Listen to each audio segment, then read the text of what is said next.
Diana never got married to her boyfriend, and I think it was a bad move because at least then, she would have been entitled to alimony after they broke up. They had to go separate ways after Diana found out that he had been cheating on her. Thankfully, he did give her child support that she was entitled to.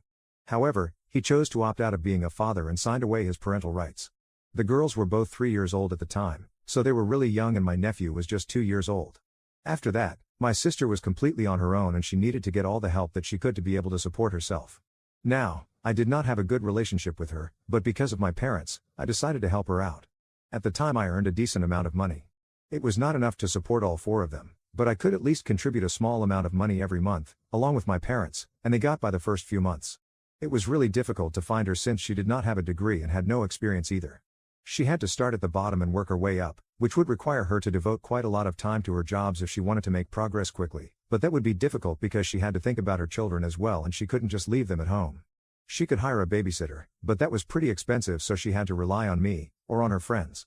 Our parents were also working, they were contributing to her as well, so they couldn't stay home, and it was the same for me. She didn't have any friends either, who would be okay with watching her kids while she was away at work. Since all of them had their own lives and jobs, none of them took such a responsibility. So, she was kind of stuck in minimum wage jobs so she could adjust her hours accordingly and come back home quickly, so she wouldn't have to pay the babysitter to stay with her kids for too long because then, the cost of that would be exorbitant, and she would not be able to afford it. This went on for a couple of years, and I guess Diana started resenting her own children. Because they were standing in the way of her success, and according to her, they were the only factors holding her back. I would visit her occasionally, not for her sake, but for the children's sake, because I wanted to make sure that they were doing all right. I did not have a good relationship with her, but I was not heartless enough to let a bunch of innocent kids suffer the consequences of their mother's terrible decisions. So my parents and I would regularly check up on the children, and they would always be complaining about how badly Diana was treating them. She would scold them for little things and lash out at them just being kids and trying to have fun. It was just a miserable existence for all of them, and I wished that I could help them and pull them out of that house and keep them with me, but I couldn't do that, since she was the rightful parent and I had right over them. Besides, she was getting child support from her ex and was doing her best to make ends meet. I kind of felt bad for her as well, but I felt worse for the children.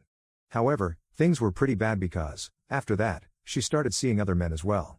And every time a relationship would not work out, she would start blaming her kids for it. Apparently, in her head, she believed that her boyfriend would always break up with her once they found out that she was the mother to 3 kids. I personally think it was because she would never say anything about it on the first couple of dates, and she would just bring it down with them after they had been together for a month or 2. And I think that's a really long time to keep a secret like that. When you are a single mother, I think you need to be upfront about it. Otherwise, it just seems dishonest and kind of weird. And I tried to explain that to her many times, but she was really convinced that she was getting broken up with only because of the fact that she had children. And she would keep tormenting them about it, reminding them again and again how their father had abandoned her, and she would keep threatening to leave them behind as well if they did not behave themselves, so they were really scared of her, and the childhood was constantly just full of their mother's narcissism. This went on for literally years, I'm not even kidding. Several times, it occurred to me that I should probably just take them and run with it. But I couldn't do that, and neither could I file for custody of the kids or try to report her, because what she was doing, while it was bad, didn't exactly amount to something that could justify having her kids taken away from her. So this just kept going on, and they were just thankful that they had me by their side because my parents were too old to be there for them as friends, but I was always there for them, whenever they needed it. They could never go to their mother with their problems, and they could always come to their aunt, and that's what they did. Anytime they would have any sort of issues with people at school or academics or even Diana, they would come straight to me. And I really liked it. It felt like they trusted me, and I valued that.